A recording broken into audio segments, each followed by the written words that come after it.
할렐루야. 할렐루야. 저희들이 수요 찬양 예배 볼륨을 조금만 낮춰주시겠어요? 수요 찬양 예배를 지난 3월 11일 수요일에 마지막으로 드리고 지금 3개월 만에 저희가 다시 모여서 이 찬양 예배를 드립니다. 얼마나 참 감사하고 또 감격적인지 모르겠어요. 새벽 기도회도 지난 주부터 시작을 했고 또 어제는 중보 기도 모임을 또 시작을 했습니다.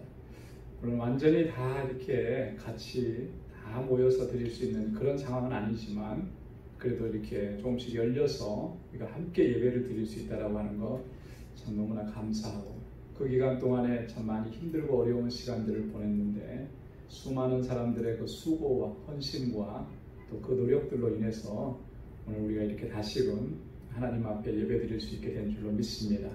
감사하는 마음을 가지고 감격함을 가지고 하나님 예배하고 또 주님을 찬양하는 그런 귀한 시간이 될 수 있기를 소원합니다. 다 같이 기도하겠습니다.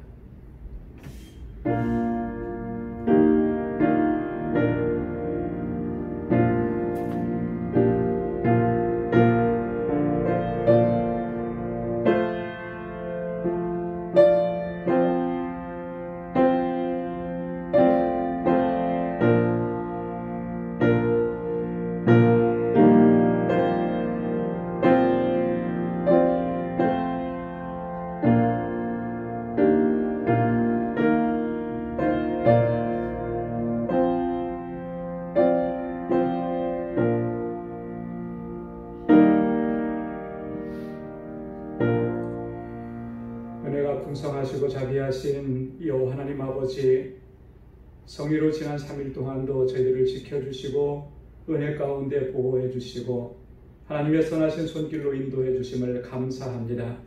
이 수요일 저녁에 저희들 다시금 주님의 보좌 앞으로 불러주셔서 하나님을 예배하며 주님을 찬양할 수 있도록 우리를 인도해 주시니 감사합니다. 저희들이 3개월 만에 다시금 모여서 이렇게 하나님을 예배합니다. 주님, 이 감격으로 드리는 이 예배 하나님께서 받아 주옵시고 사모하는 우리의 심령마다 하나님의 놀라우신 은혜로 가득히 채워 주옵소서. 주님을 찬양합니다. 주님을 예배합니다. 저희들의 예배를 흠양하여 주옵시고 예비하신 복으로 가득히 채워 주옵소서. 감사하고 예수님의 이름으로 기도드리옵나이다. 아멘.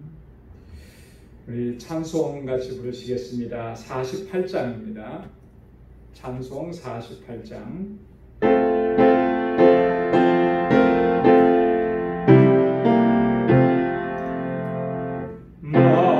만유의 주제 존귀하신 예수 임자가 되신 나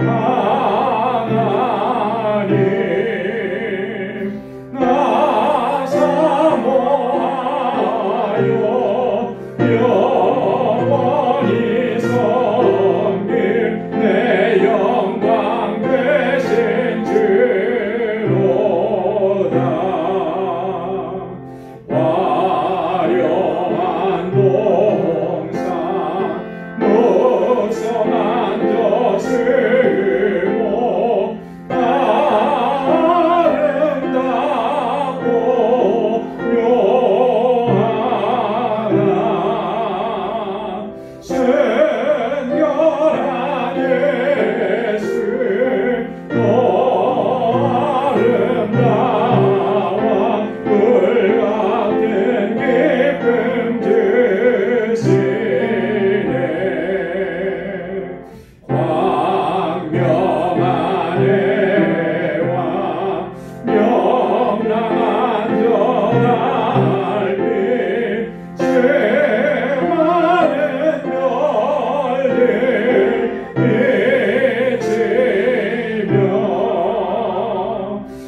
주 하나님 지으신 모든 세계.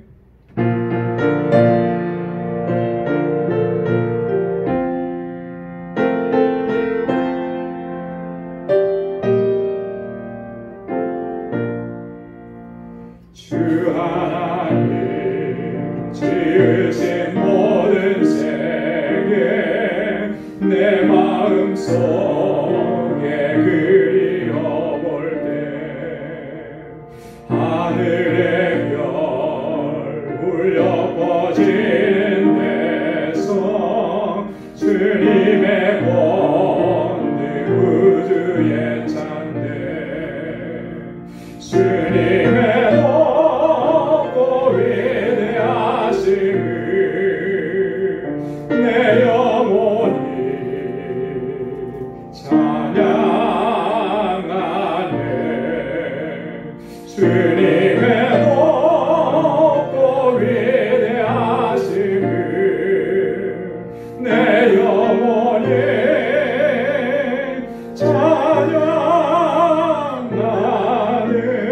찬양하네 숲속이나 험한 산 골짜기에서 지저귀는 저 새소리들과 고요하게 흐르는 시냇물은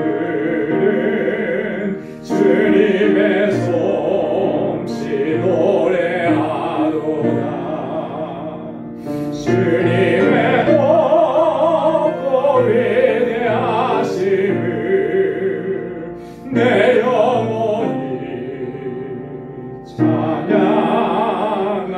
찬양하네 주님의 높고 위대하심을 내 영혼이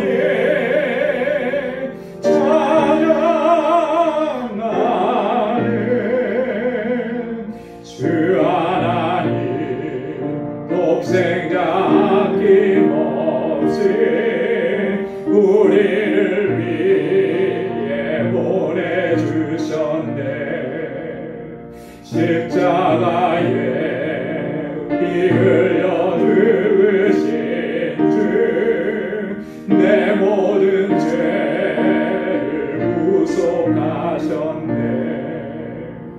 주님의 높고 위대하심을 내 영혼이 찬양하네 주님의 높고 위대하심을 내 영혼이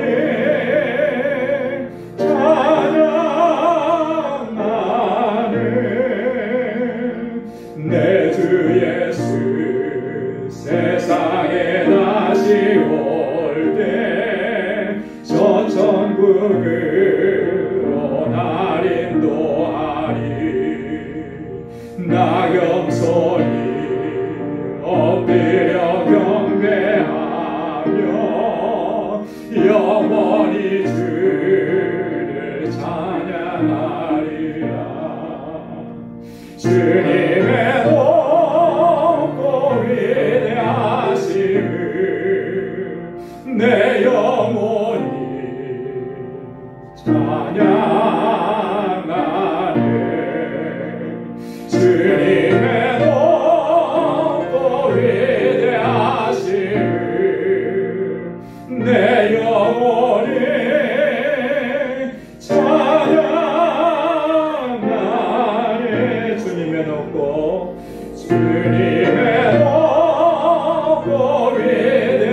위대하심을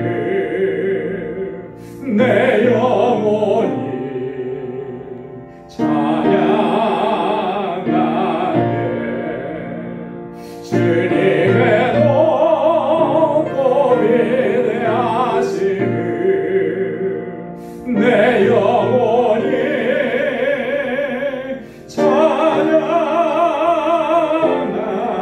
찬양하네 아멘 204장 찬송 한 장 더 부르시겠습니다.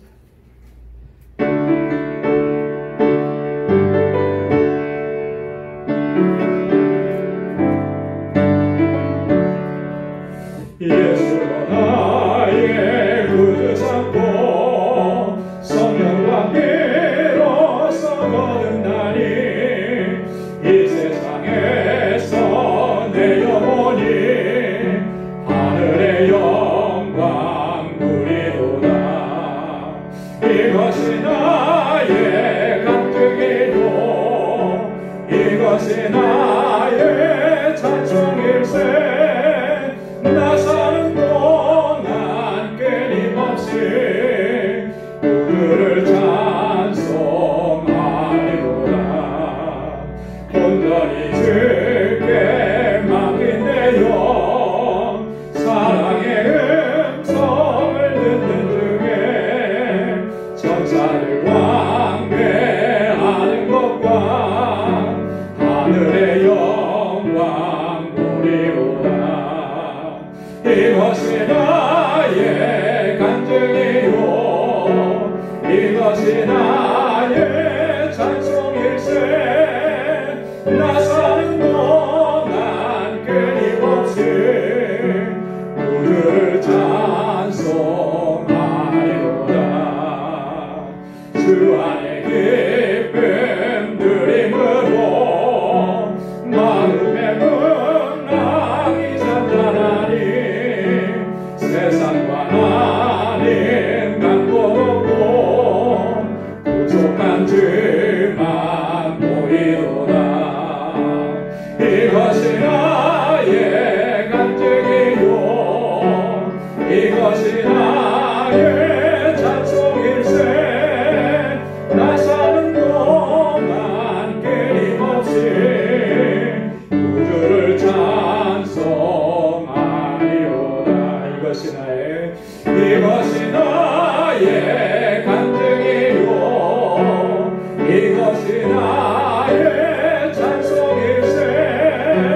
나 사는 동안 끊임없이 그를 찬송하리로다.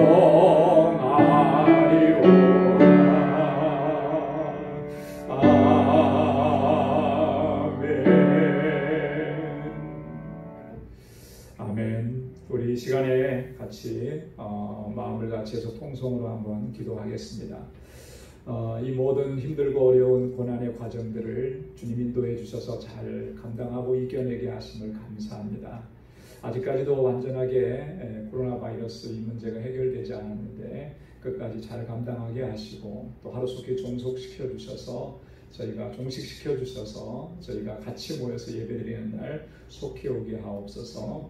우리 방주의 믿음의 본속들 가정들 하나님의 평강으로 지켜주시기를 위해서 또 연약하신 분들 하나님 치료해 주시도록 또 우리 방주교회가 주신 사명 주님 주신 사명 잘 감당할 수 있게 해달라고 또 우리 교회에서 자라나는 어린 신령들 학생들 청년들을 위해서 또 우리 선교사님들을 위해서 또 이 땅에서 이 바이러스 퇴치를 위해서 수고하는 모든 분들을 위해서 또 이 땅에 하나님의 나라와 공의가 정의가 실현될 수 있기를 위해서 이 시간 다 같이 통성으로 함께 기도하겠습니다. 하나님 아버지 주님의 은혜와 사랑을 감사하고 감사합니다. 주님 저희를 이처럼 사랑하시고 아버지 하나님 이렇게 하나님 예배하게 하시고 주님을 찬양할 수 있는 은혜를 베풀어주시고 감사합니다. 오 할렐루야. 하나님 저희들이 이렇게 다시금 이 수요일 저녁에 3개월 만에 다시 모여서 이렇게 하나님 찬양하게 하신 것이 얼마나 우리에게 감격스러운 일인지 모르겠습니다. 오 하나님 아버지 정말 마음으로 주님을 찬양하고 마음으로 주님을 얘기하고 목숨을 다하고 힘을 다하고 뜻을 다하여서 하나님을 사랑하고 저희를 되게 하여 주옵소서. 어떠한 상황 가운데 있든지 어떠한 환경 속에 있든지 아버지 하나님 늘 주님을 찬양하고 주님을 예배하고 주님 찾으시는 예배자로 살아가는 저희를 되게 하여 주시옵소서. 오 하나님 아버지 우리 강조교회가 정말 우리 모든 믿음의 관성들 이제 주님을 향하여 마음을 같이 하게 하시고 주님을 더욱 갈망하고 주님을 더욱 사모하게 하시고 갈급한 심령을 갖게 하여 주옵소서. 은혜의 보좌로 나아오게 하시고 주님께로 가까이 나아가게 하시고 날마다 주님의 임재 안에서 살아갈 수 있게 하여 주시옵소서. 아버지 하나님 마음을 다하여서 주님을 사랑하고 온 뜻을 다하여서 주님을 경외하고 아버지 이 땅을 살 때 경건함으로 살아갈 수 있게 하시고 하나님의 자녀를 살아가시고 도와주시옵소서. 아직도 아버지 하나님 코로나 바이러스로 인해서 아버지 하나님 수많은 사람들이 힘들어하고 고통하고 저희의 삶에 고난이 있습니다. 주여 아버지 지금까지도 잘 감당하게 하신 것처럼 이후에도 하나님 잘 감당할 수 있도록 주의 능력으로 붙잡아 주옵소서. 성령의 충만함을 더하여 주시고 아버지 하나님께서 권능의 팔로 우리를 붙잡아 주소서. 이스라엘 백성들을 광야 가운데서 하나님 그 40년 동안 먹이시고 마시게 하시고 아버지한테 인도해 주셨던 것처럼 저희를 인도하여 주시옵소서. 아버지 공부한 가운데 있는 신앙들 가운데 하나님의 평강을 더하여 주시고 육신의 연약감 가운데 있는 주의 자녀들에게 하나님 치료의 역사를 허락하여 주시옵소서. 오 할렐루야. 하나님 아버지 지금도 아버지는 세계 곳곳에서 이 바이러스로 인해서 하나님 고통을 당하는 심령 위에 하나님의 놀라우신 아버지 치료의 은혜를 허락하여 주옵소서. 수고하는 모든 이들에게 하나님 주의 권능으로 함께하여 주시고 그 수고 가운데 함께 하시고 하루속히 아버지 모든 것에 아버지 주님의 주시는 평안이 넘쳐나고 도와주옵소서. 이 가운데 나가신 하나님의 뜻을 발견할 수 있게 하여 주시고 오 하나님 아버지 또한 우리 왕족계를 세우신 그 주님의 목적과 뜻에 아름답게 아버지 쓰임받는 우리 모든 믿음의 권속들이 되게 하시고 세워주신 주님의 귀한 일꾼들 사랑하는 주의 종들에게 권능과 능력으로 함께하여 주시고 아버지 정말 저희들이 주님께서 세워주신 이 귀한 뜻을 온전히 감당하며 아버지 하나님께서 찾으시는 영혼들로 이 전을 채울 수 있게 하여 주옵소서. 우리 방주의 모든 믿음의 권속들 마찬가지로 함께하여 주시고 우리 가정에 알려주신 사랑하는 자녀들 위해 주의 복과 은혜로 함께하시고 하나님 나를 경외하는 믿음의 아들과 딸들이 되게 하여 주옵소서. 아버지 하나님 세계 곳곳에서 지금도 주의 복음을 전하는 사랑하는 주의 종들과 그를 동행하여 주셔서 그 복음을 전하는 그 사역에 아름다운 열매가 맺혀지도록 도와주시고 우리가 살아가고 있는 이 땅에 정말 아버지 지자별에 있는 여전히 아버지 하나님 정말 아픔과 고통이 있는 이 땅에 하나님의 공의와 하나님의 정의를 펼쳐주셔서 주님의 평강을 누리는 이 귀한 민족과 주의 나라 백성들이 다 될 수 있도록 인도하여 주시옵소서. 주님 함께하여 주실 줄로 믿습니다. 주님 감사합니다. 예수님의 이름으로 간절히 기도 드리옵나이다. 아멘. 아멘. 네, 오늘 이 시간 우리 함께 나눌 하나님의 말씀 시편 19편 7절에서부터 11절까지 말씀입니다.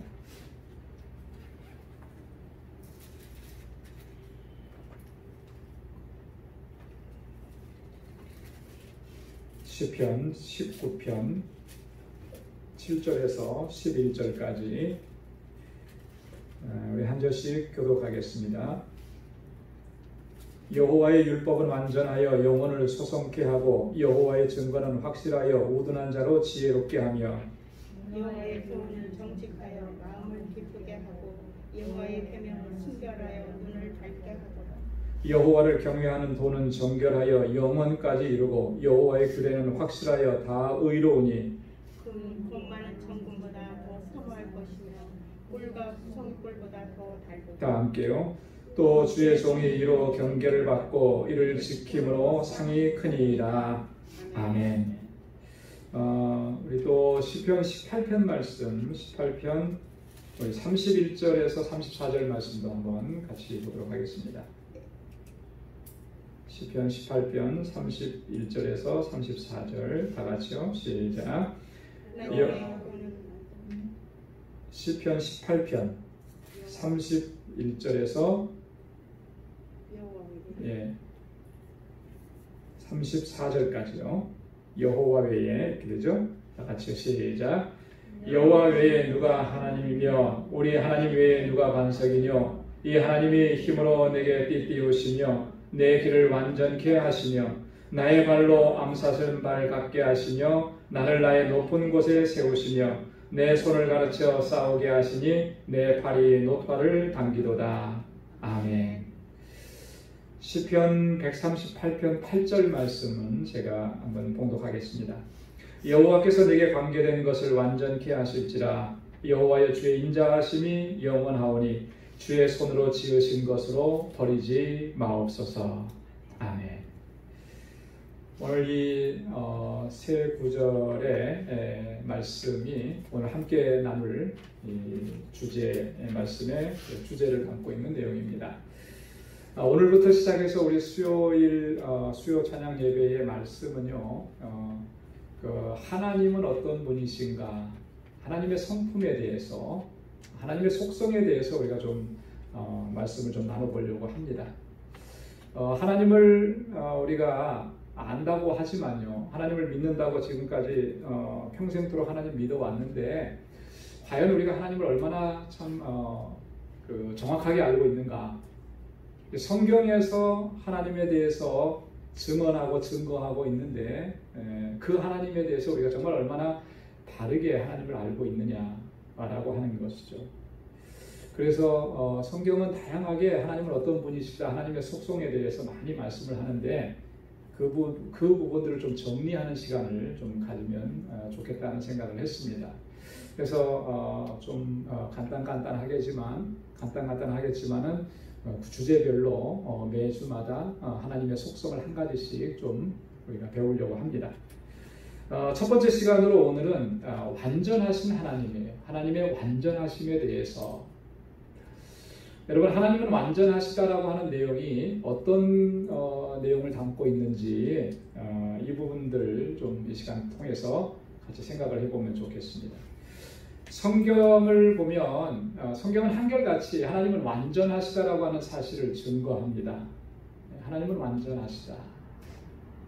여러분, 창세기 1장에 보면 어떤 내용이 나오죠? 창세기 1장이 천지창조죠. 그죠? 태초에 하나님이 천지를 창조하시니라. 그래서 6일 동안 천지를 창조하신, 인간을 포함해서 6일 동안 천지를 창조하신 내용이 나오는데, 거기에 보면 하루의 창조 일과를 마치고 나서 하나님 꼭 기록하고 있는 내용이 뭐냐면, 하나님 보시기에 좋았더라. 하나님 보시기에 좋았더라. 마지막에 인간을 만드시고 나서는 하나님 보시기에 어떻게 좋았다 그랬죠? 심히 좋았더라. 이렇게 말씀을 하거든요. was good. 그래요. was good. 하나님 보시기에 좋았더라. was very good. 이렇게 심히 좋았더라. 이렇게 좋았다라고 하는 의미가 뭔가, 기뻤다라고, 단순히 기뻤다라고 하는 의미만 있겠느냐? 그렇진 않아요. 이렇게 좋았다라고, 하나님 보시기에 좋았다라고 하는 그 말 속에는 여러 가지를 품고 있습니다. 뭐냐면 하나님 보시기에 선하다, 이렇게 합니다. 하나님 보실 때 완전하다, 아름답다, 이런 표현들을, 이런 내용들을 다 담고 있는 거예요. 그냥 단순히 좋은 게 아니고 하나님께서 만드셨으니까 완전한 거예요. 하나님께서 만드셨기 때문에 선한 겁니다. 하나님께서 만드셨기 때문에 아름답다라고 이렇게 표현합니다. 그래서 창세기 1장에서부터 하나님의 완전하심을 이렇게 성경은 증거하고 있다라고 하는 것입니다. 이 하나님은 완전하시다라고 하는 이 말에는요, 또 어떤 의미가 담겨져 있느냐면, 하나님의 모든 것이, 하나님에 관한 모든 것이 이 무제한적으로 충만하다라고, 넘쳐난다라고 하는 그런 의미가 있습니다. 하나님의 능력이, 하나님의 지혜가, 하나님의 지식이, 하나님의 거룩함이 무한하다라고 하는 것, 그것이 바로 완전하다라고 하는 말의 의미라고 하는 것이죠. 그래서 우리가 하나님의 완전하심에 대한 것만 우리가 바로 이해해도 하나님을 향한 그런 경외하는 마음을 갖게 되는 거예요. 완전함에 대해서. 첫 번째로 제가 이번에는 좀 교제를 나눠드리면서 그 교제를 중심으로 쭉 가는데요. 한번 보시면서 같이 하겠습니다. 사실 우리가 이 하나님의 완전하심에 대해서, 완전하신 하나님에 대해서 잘 인식하지 못하고 신앙생활을 하다 보니까, 신앙생활 하면서도요, 믿음생활 하면서도 잃어버린 게 참 많아요. 놓쳐버린 게 참 많습니다. 우리 기독교가, 우리 교회가 하나님 섬기는데, 하나님 예배하는데, 하나님 믿는다고 하는데 정작 중요한 것들을 너무나 많이 놓쳐버렸다, 잃어버렸다. 뭘 놓쳐버렸겠습니까? 뭐 잃어버렸겠어요? 그 첫 번째가 보면 하나님께 대한 경외심이에요. 하나님을 경외하는 마음을 잃어버립니다. 정말 우리가 진지하게 하나님을 경외하면서 하나님 예배하고 하나님 찬양하고 있느냐? 경외한다는 말이 무슨 말입니까?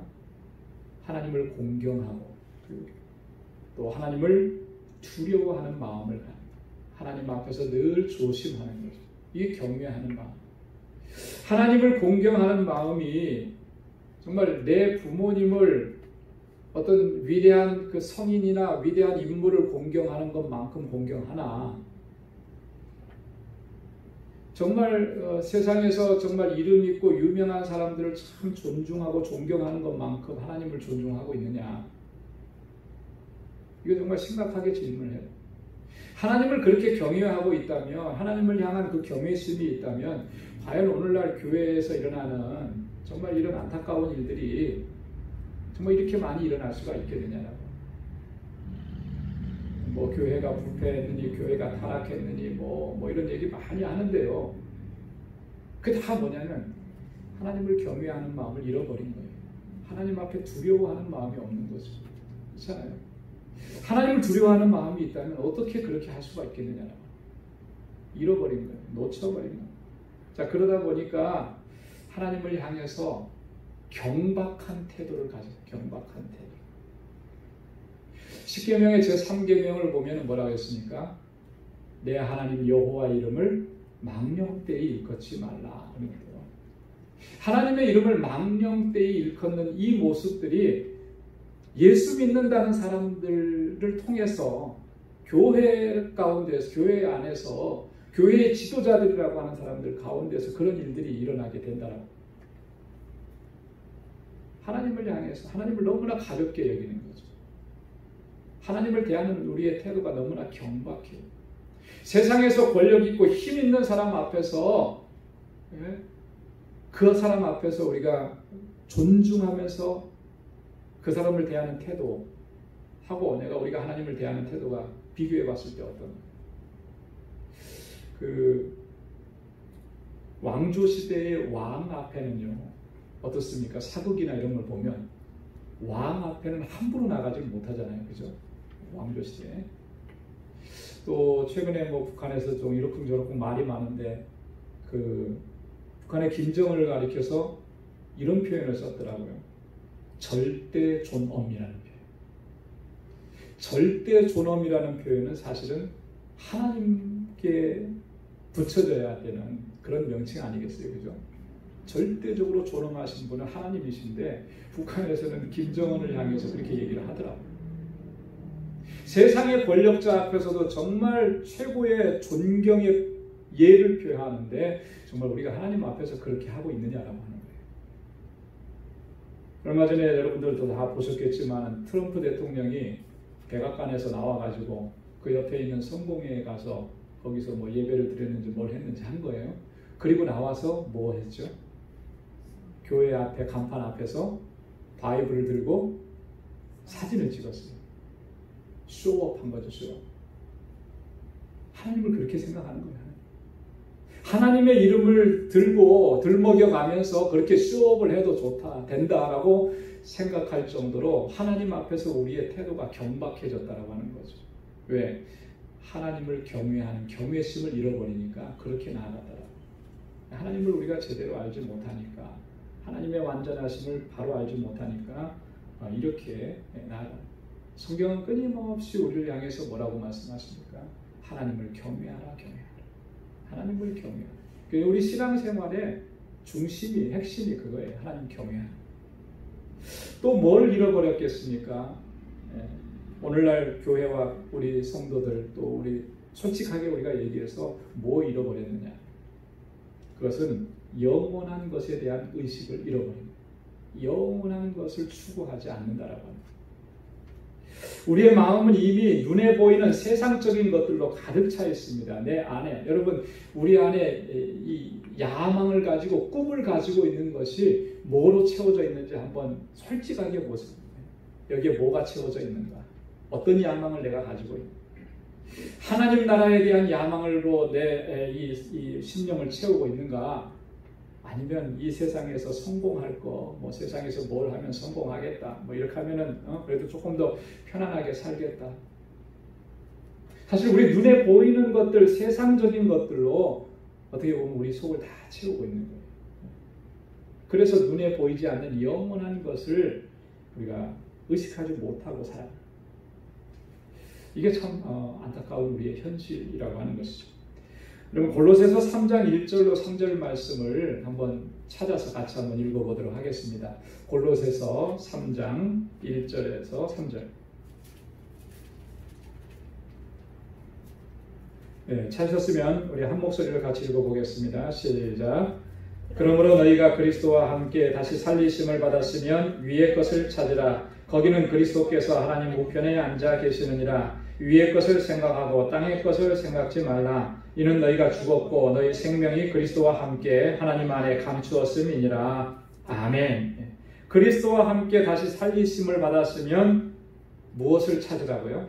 위의 것을 찾으라. 이 위의 것이 뭐겠습니까? 영원한 것이에요. 영원한 것.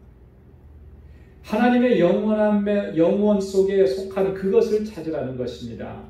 너희가 죽었고 너희 생명이 그리스도와 함께 하나님 안에 감추었습니다. 너의 육적인 삶은 이제 죽었다는 거예요. 그리스도와 함께 하나님 안에 감추어진 그 영원한 생명, 영원한 세계를 바라보고 위의 것을 사모해야 된다. 이 영원한 것을 우리가 놓쳐버린 것입니다. 이게 우리의 안타까운 현실입니다. 세 번째로 우리가 잃어버린 게 뭐냐면요. 하나님의 임재에 대한 의식이에요. 하나님의 임재에 대한 의식. 하나님 앞에 나와서 하나님을 예배하면서도 하나님의 임재를 갈망하지 않습니다. 그래서 어떤 때는 보면 그런 생각, 하나님 없이 우리가 하나님을 예배하고 있는 거 아니겠는가? 이 안에 정말 하나님의 임재를 갈망하면서 하나님께서 우리와 함께 하시고 지금 우리의 예배를 받아주시고 우리의 마음을 만져주시고 하나님 우리와 동행해 주시고 이런 간절한 그 하나님의 임재를 사모하는 마음이 없이 그렇게 그냥 허공에다 대고 예배하고 그냥 돌아서지는 않느냐.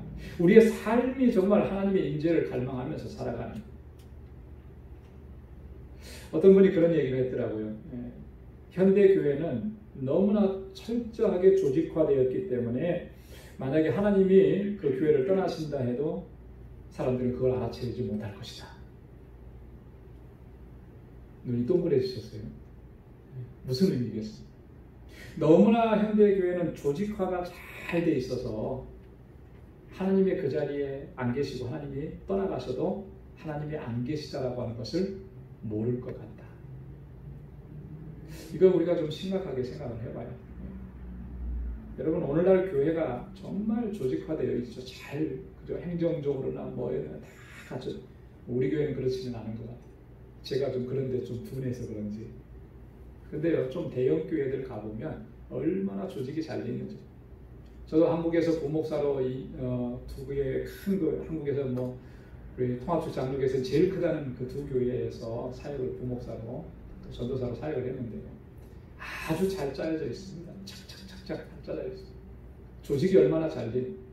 그래서 가끔가다 농담식으로 그런 얘기해요. 아 여기는 목회자가 없어도 교회가 아무 문제 없이 다 잘 돌아가요. 또 실제로 그래요. 이 평신도 사역이 얼마나 잘 돼 있고 뭐 조직이 잘 돼 있고. 자 그러니까 그렇게 조직적으로 잘 돼 있어서 마치 뭐가 기계적으로 잘 오차 없이 잘 돌아가는 것 같은데 그러면서 놓쳐버린 게 뭐가 있는 거예요? 하나님의 임재를 갈망하는 마음을 놓쳐버리질 않았는데 그러면 그게 문제라고 하는 거죠. 오늘 우리의 신앙생활 속에 하나님의 임재에 대한 의식을 놓쳐버리지는 않았는지 우리가 늘 우리 자신을 살피고 주님의 임재를 갈망하면서 주님 앞에 나아가야 할 줄로 믿습니다. 그 다음에 네 번째는요. 하나님과의 깊은 교제. 하나님과의 교제를 잃어버린 거예요. 현대 그리스도인들은요. 뭐 전부는 아니지만 상당히 많은 수의 현대 그리스도인들은 주일날 하루 와서 예배드리는 것에만 그 하나님과의 교제가 있고 그 나머지 모든 삶에서는 하나님과의 교제가 사실상 전무하다고 해도 과언이 아니다. 그렇죠? 우리가 일반적인 우리의 일상의 삶으로 돌아갔을 때 정말 내가 하나님의 말씀을 묵상하면서 하루를 시작하면서 내가 기도로 시작하고 아침에 하나님의 말씀을 묵상하면서 그 말씀 붙잡고 살아가려고 우리가 좀 이렇게 힘쓰고 있느냐. 하나님과의 교제를 너무나 소홀하게 해요.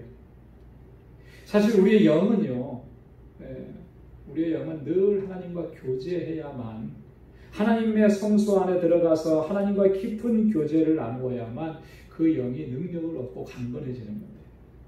그 하나님과의 교제가 없으니까 우리의 영은 능력을 상실해버린 거죠. 하나님과의 깊은 교제가 우리 그리스도인들의 본질적인 능력인 것입니다. 하나님과의 깊은 교제 안에 들어가고 하나님의 말씀을 더 깊이 묵상하고 주님과의 사귐 안에 기도에 들어가는 기도 깊은 기도 안으로 들어가야만 하나님께로부터의 능력을 덧입히는 그 은총을 입게 되는 거예요. 그래서 말씀과 기도는 우리의 신앙생활에서 가장 중요한 핵심인 거죠. 깊은 기도 안으로 들어가고 말씀도 깊이 묵상하고, 깊이 묵상. 하나님의 말씀을 깊이 묵상할 때 그 안에서 하나님의 뜻을 발견할 수가 있게 돼요. 사람과의 관계도 그렇잖아요. 어떤 사람을 그냥 스쳐 지나가면서 그냥 이름 정도 아는 거 하고, 그 사람과 깊이 사귀어서 그 사람의 진실한 내면까지 알게 되는 거하고는 천지 차이인 거죠. 요즘에는 대충 사람들 겉만 보고 판단하잖아요. 그 사람이 한 말, 그거 하나 보고 저 사람은 저런 사람이야. 근데 사실 그렇지 않은 경우가 얼마나 많아요. 그렇죠? 깊이 사귀어보면 사귀어볼수록 그 사람을 통해서 새로운 면들을 발견하게 되고, 그래서 사람은 깊이 사귀어야, 그래야 친구가 되는 거잖아요. 하나님과 우리와의 관계도 마찬가지. 하나님과의 깊은 교제 안으로 들어가서 하나님의 거룩하심과 하나님의 완전하심과 그 하나님의 성품들을 하나하나 우리가 누릴 수가 있어야 되는 거예요. 하나님은 어떤 분이신지. 그래서 하나님을 더 깊이 알아가게 되면 우리의 영적인 삶은 더 풍성해지고 또 능력 있는 삶이 될 줄로 믿습니다. 이 보면은 그런 거예요. 외적인 것들은 현대 그리스도인들은, 교회는 외적인 것들을 많이 얻었어요. 그죠?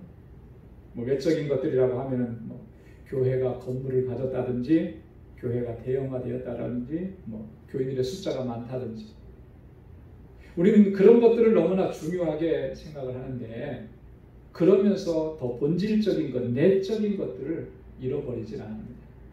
한동안 이 교계가, 한국 같은 경우는 교회 성장학이라고 하는 것이 아주 그냥 전 교회를 다 휩쓸다시피 했어요. 교회 성장학. 여러분, 교회 성장학이라는 게 저는 참 어떻게 보면 어이가 없어요. 그죠? 그걸 학이라고 그러면 학문이라고 하는 거잖아요. 성장학이면 학문인데 어떻게 하면 교회가 성장한다. 그 교회의 성장학이라고 하는 그 말 속에 본질적인 의미는 뭐냐면 숫자가 얼마나 많이 모이느냐, 이런 것이 아주 핵심적인 요소. 왜 그거를 연구해야 되는?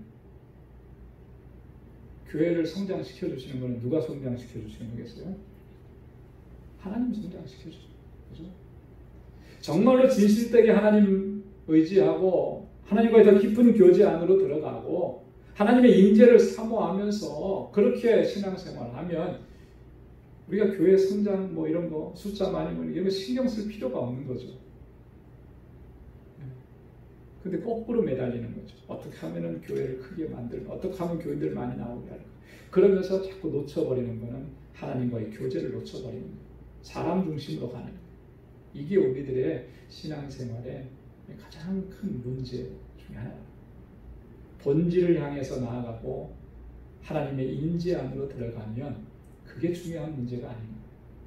하나님께서 필요하시면 채워주시고 넘치게 하시고 그래서 하나님의 역사를 감당하게 하시는 줄로 믿습니다. 사도행전 2장 3장에 보면 초대 예루살렘 교회가 엄청나게 급성장했죠. 바울이 한번 설교할 때마다 그죠? 3,000명씩, 5,000명씩. 바울이 내가 한번 설교해서 5,000명을 끌어모아야 되겠다. 이렇게 설교하면 5,000명이 올 거야. 이런 생각을 했을까요? 베드로가? 아니죠. 그런 생각 한 적이 없어요. 오직 복음만 전한 거예요. 예수 그리스도만 전한. 본질적인 것만 추구한 거죠. 그랬을 때 역사하시는 건 하나님 역사하신 거였죠. 그래서 오늘 우리는 지금까지 우리가 잃어버렸던 이 모든 것들을 다시 회복하기를 정말 힘써야 돼요. 다시 회복되어져야 하는 것입니다. 하나님의 위엄과 하나님의 영광과 하나님의 완전하심이 우리 안에서 다시 회복되어져야 우리는 하나님께서 주시는 그 은혜를 누리고 승리의 삶을 살게 될 줄로 믿습니다. 이 완전함이라고 하는 말은 일반적으로는요, 사전적인 의미를 보면은 가능한 한 최고의 수준으로 올라간 탁월함이라 이렇게 얘기해요. 아주 최고의 수준까지 올라간 탁월함을 갖다가 일반적으로 완전하다 이렇게 얘기하죠. 완전함은 가득 찬 것입니다. 갖출 것을 다 갖춘 것, 그것을 일반적으로 완전하다 이렇게 얘기하죠. 본질적인 것에서 부족한 것이나 잘못된 것이 없는 상태, 뭐라도 조금만 부족한 것이 있으면 그거 완전하다고 얘기할 수가 없죠.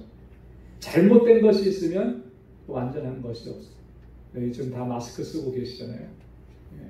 제가 저기 메이드 인 차이나, 대부분 메이드 인 차이나 마스크를 한 통 샀다가 아주 속상했어요. 여러분들도 그런 경험이 있을지 모르겠는데, 이쪽 귀에다 걸고 이쪽 귀를 걸으면 이쪽 줄 다 끊어져 버립니다.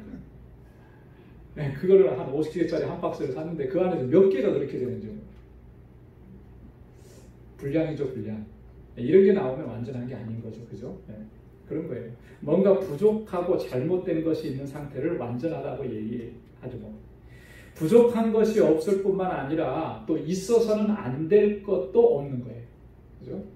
절대로 제가 지금 여기 물을 마십니다. 이 안에 있어서는 안 되는 거, 먼지 같은 게 들어가 있으면 안 되겠죠. 그럼 제가 못 마시는 거죠. 이런 거예요. 완전하다라고 하는 것은 있어서는 안 되는 거, 그것도 없는 상태. 그게 이제 완전하다. 이게 이제 일반적인 의미라고 한다면, 하나님은 완전하시다라고 했을 때 그것은 뭘 의미하느냐? 하나님은 완전하시다. 여러분, 하나님은 완전하시다고 했을 때 그것이 의미하는 거는요, 첫 번째는 이런 거예요. 세상적으로 이야기하는 이런 완전함을 말하는 것은 아니다라고.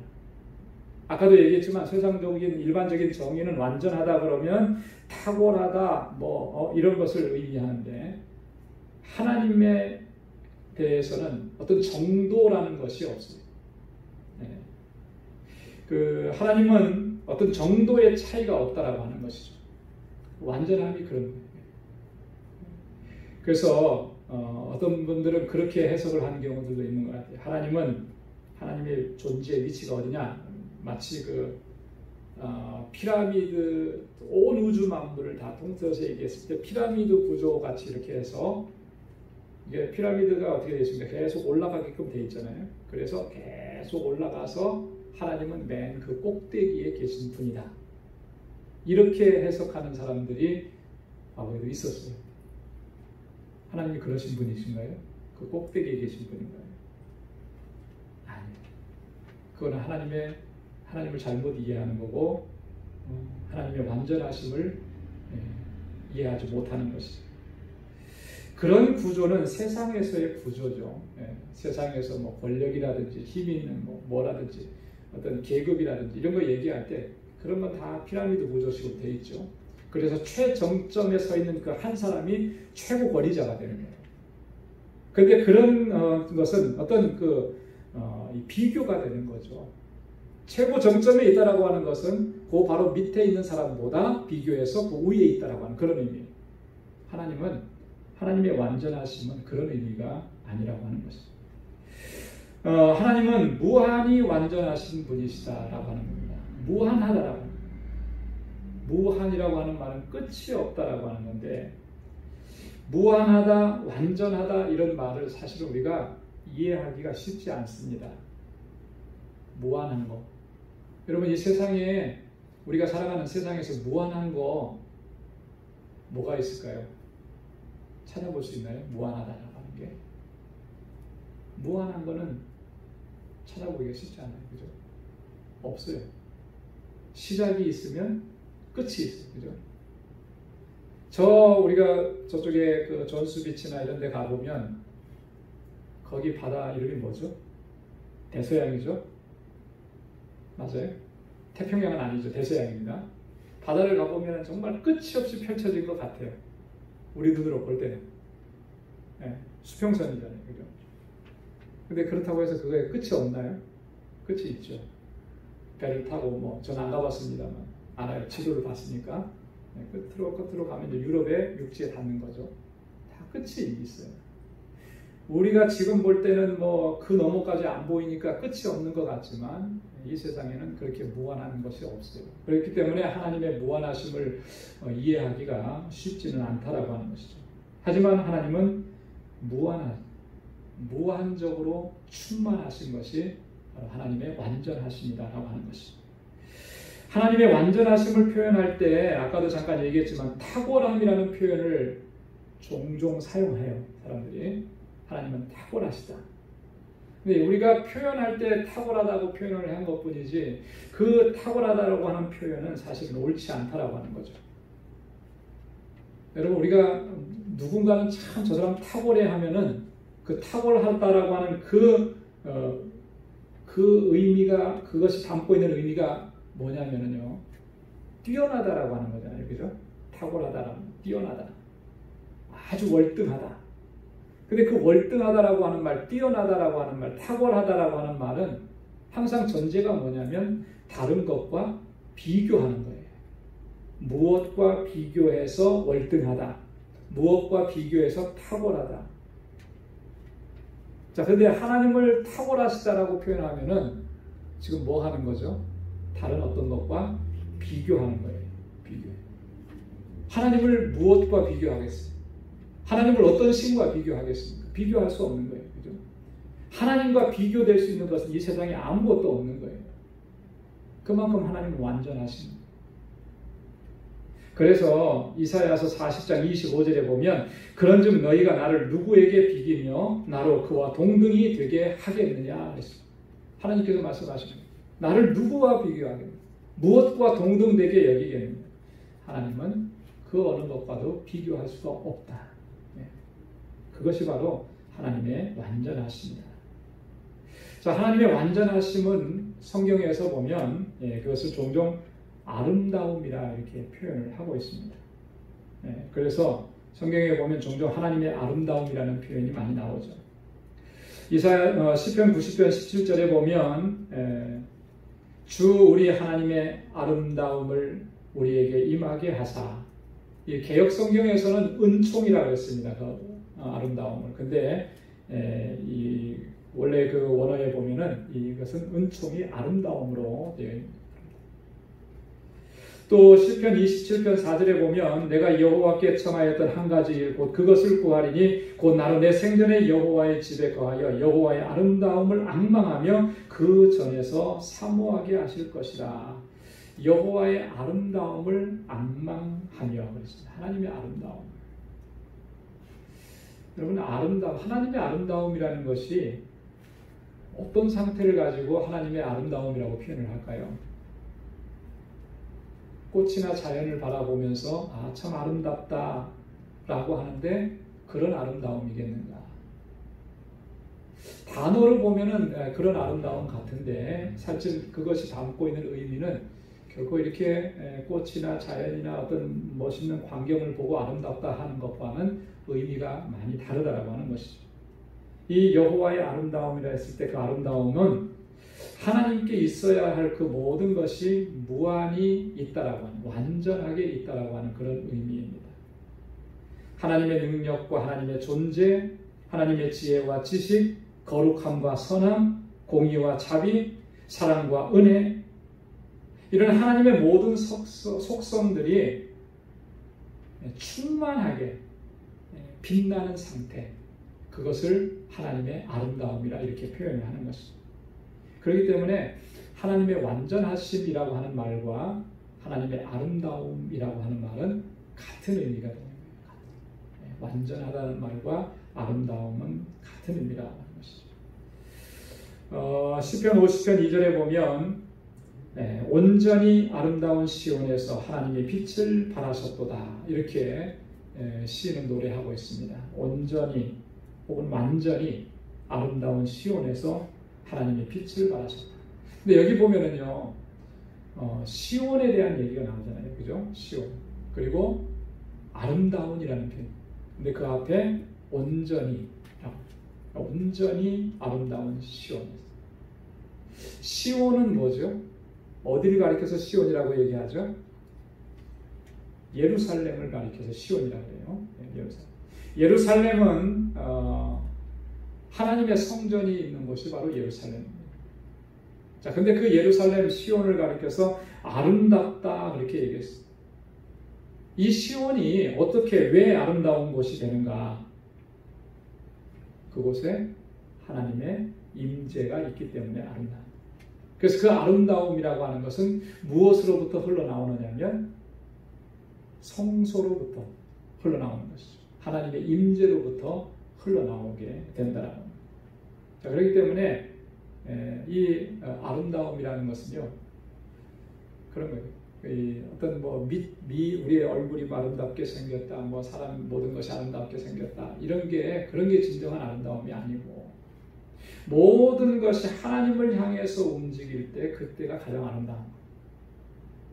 그렇죠? 모든 것이 하나님을 향해 있을 때가 가장 아름다워요. 자, 그러면 반대로 하나님으로부터 멀어지면 어떻게 되겠습니까? 추해지는 거예요. 추해지는 거예요. 왜냐하면 진정한 아름다움이신 하나님께서 이 모든 만물을 아름답게 하시기 때문에 하나님을 향해 가면 뭐든지 다 아름다워. 우리가 사실 세상 사람들은 참 이렇게 뭐라 그럴까요? 좀 천하게 여기는, 천하게 바라보면서 무시하고 멸시하는 그런 우리 일을 한다고 할지라도 내가 하는 그 일이 정말 하나님의 영광을 추구하면서 하는 일이라면 그것이 가장 아름다운 일이에요. 그런데 세상에서 우리가 사람들이 막 알아주고 환호하고 열광하고 그런 위치에서 어떤 일을 한다 할지라도 하나님을 향하고 있지 않다면 그건 하나님 보실 때 가장 추한 일이 될 수밖에 없다. 모든 것은 하나님을 향해야만 아름다운 거예요. 왜냐하면 하나님이 아름다우시고 완전하신 분이시기 때문에. 그래서 하나님을 떠나면 두 가지로 변해요. 악해지든지 아니면 추해지든지 아니면 둘 다든지 그렇게 될 수밖에 없는 거예요. 하나님의 완전하심과 하나님의 아름다움은 같은 의미라고 하는 거죠.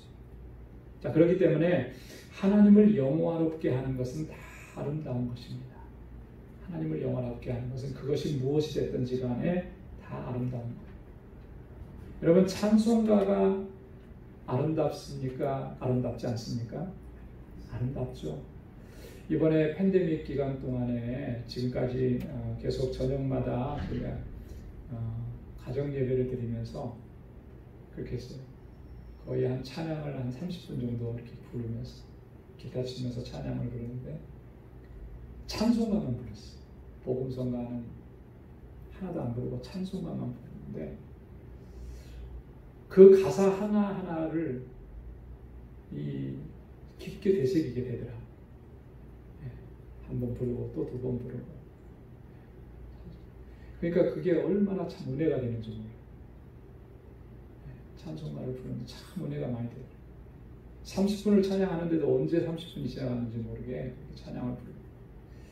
찬송가가 왜 그렇죠? 찬송가가 왜 아름답습니까? 하나님을 높이는 노래이기 때문에. 그래서 찬송가는 사람을 향해 하는 거 아니잖아요. 하나님을 향해서 부르는 노래잖아요. 그러니까 그 찬송가가 아름다운 거죠. 그 하나님의 아름다움을 우리가 덧입게 됩니다.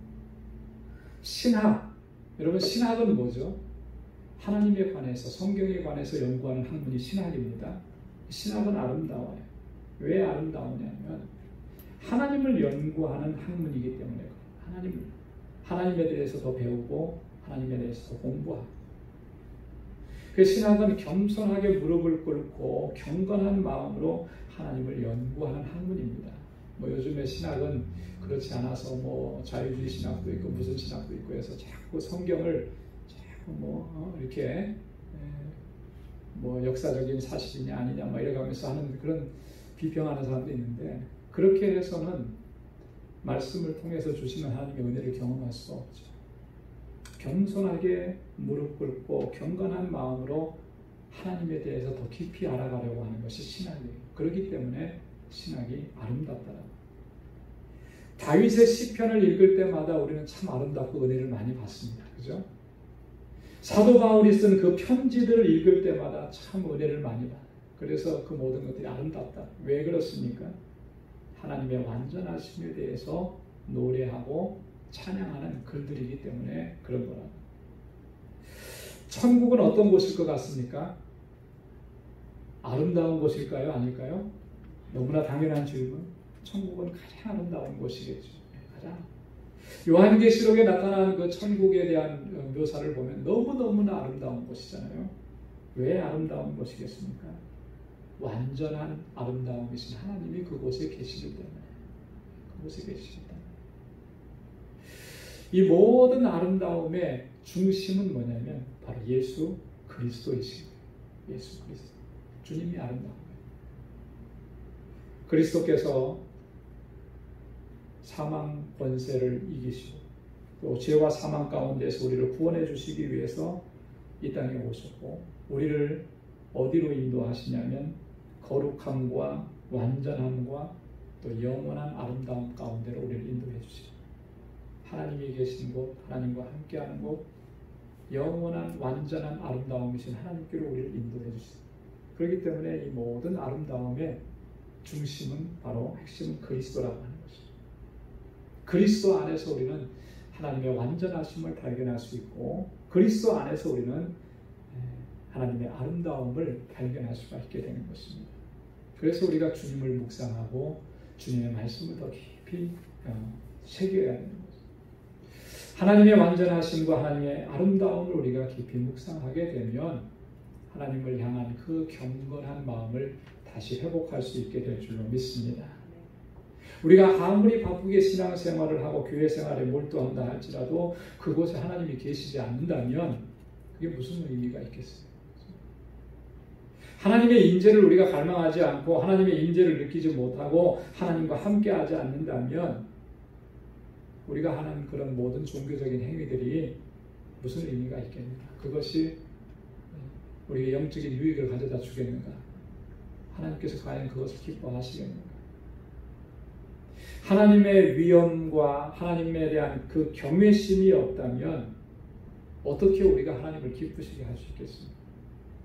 하나님을 경외하는 마음이 없는데 무엇으로 하나님을 기쁘시게 할 수 있겠습니까? 변질된 복음으로 사람들만 많이 끌어모이는 것이 그게 무슨 의미가 있겠습니까? 하나님께서 그런 걸 기뻐하시겠네요. 우리가 정말 하나님은 어떤 분이신지 하나씩 하나씩 정말 바로 알아간다면 우리의 신앙과 우리의 믿음은 정말 고상하고 존귀하고 심오하고 아름답고 또 하나님께서 기뻐하시는 신앙의 모습을 회복하게 될 줄 믿습니다. 그래서 하나님을 더 깊이 알아가시고 하나님의 완전하신 가운데 하나님의 아름다움을 늘 사모하면서 주님의 주시는 은혜 가운데서 살아가는 우리 모두가 될 수 있기를 주님의 이름으로 축원합니다. 기도하겠습니다. 하나님 아버지 고맙고 감사합니다. 오늘도 이 저녁 저희들을 이렇게 불러주시고 하나님 예배하게 하시고 특별히 하나님의 말씀을 묵상하며 하나님의 완전하심과 하나님의 아름다우심을 다시 깊게 되새길 수 있게 하셔서 감사합니다. 늘 하나님을 경외하는 마음으로 주님을 섬기게 하시고 하나님의 뜻을 온전히 이루어갈 수 있는 저희들 되게 하여 주옵소서. 하나님과의 깊은 교제 안에 거하게 도와주시고 날마다 하나님의 임재를 사모하며 주님께 더 가까이 나아갈 수 있도록 도와주옵소서. 우리 가운데 하나님이 계시지 않는다면 우리의 행하는 이 수고들이 무슨 의미가 있겠습니까? 하나님을 떠나면 추해질 수밖에 없고 하나님을 떠나면 악해질 수밖에 없습니다. 그러나 하나님을 향하여 나아갈 때 하나님께로부터 오는 그 완전함과 아름다움으로 우리를 온전하게 하셔서 하나님 기뻐하시는 그 믿음의 길을 걸어가게 하실 줄로 믿습니다. 주님께로 더 가까이 나아가고 주님의 기쁨이 되는 삶을 살아가는 우리 방주의 모든 믿음의 권속들이 되게 하여 주옵소서. 이제는 우리 주 예수 그리스도의 무한하신 은혜와 하나님 아버지의 크고 놀라우신 사랑과 성령의 위로 교통 충만하심의 역사가 하나님을 더 깊이 알아가고 주님과의 더 깊은 교제 안으로 들어가기를 갈망한 하나님의 임재를 갈망하며 주님 앞에 더 가까이 나아가는 주님의 모든 백성들과 저들의 가정과 직장과 생업의 터전과 학업 위에 이제로부터 영원까지 함께 하시기를 간절히 축원하옵나이다. 아멘.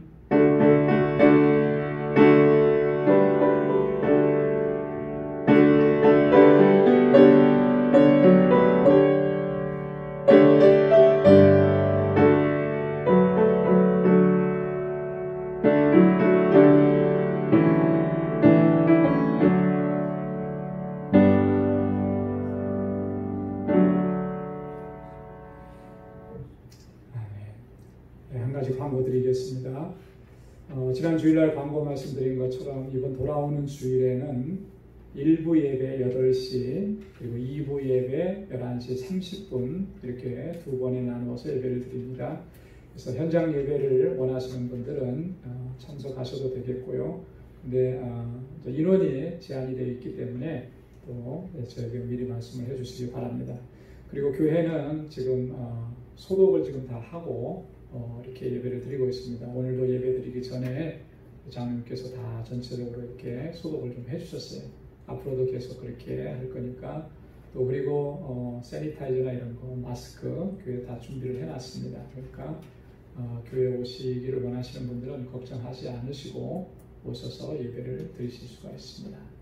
자, 주일까지 또 남은 3일도 하나님의 은혜로 또 승리하시기 바랍니다.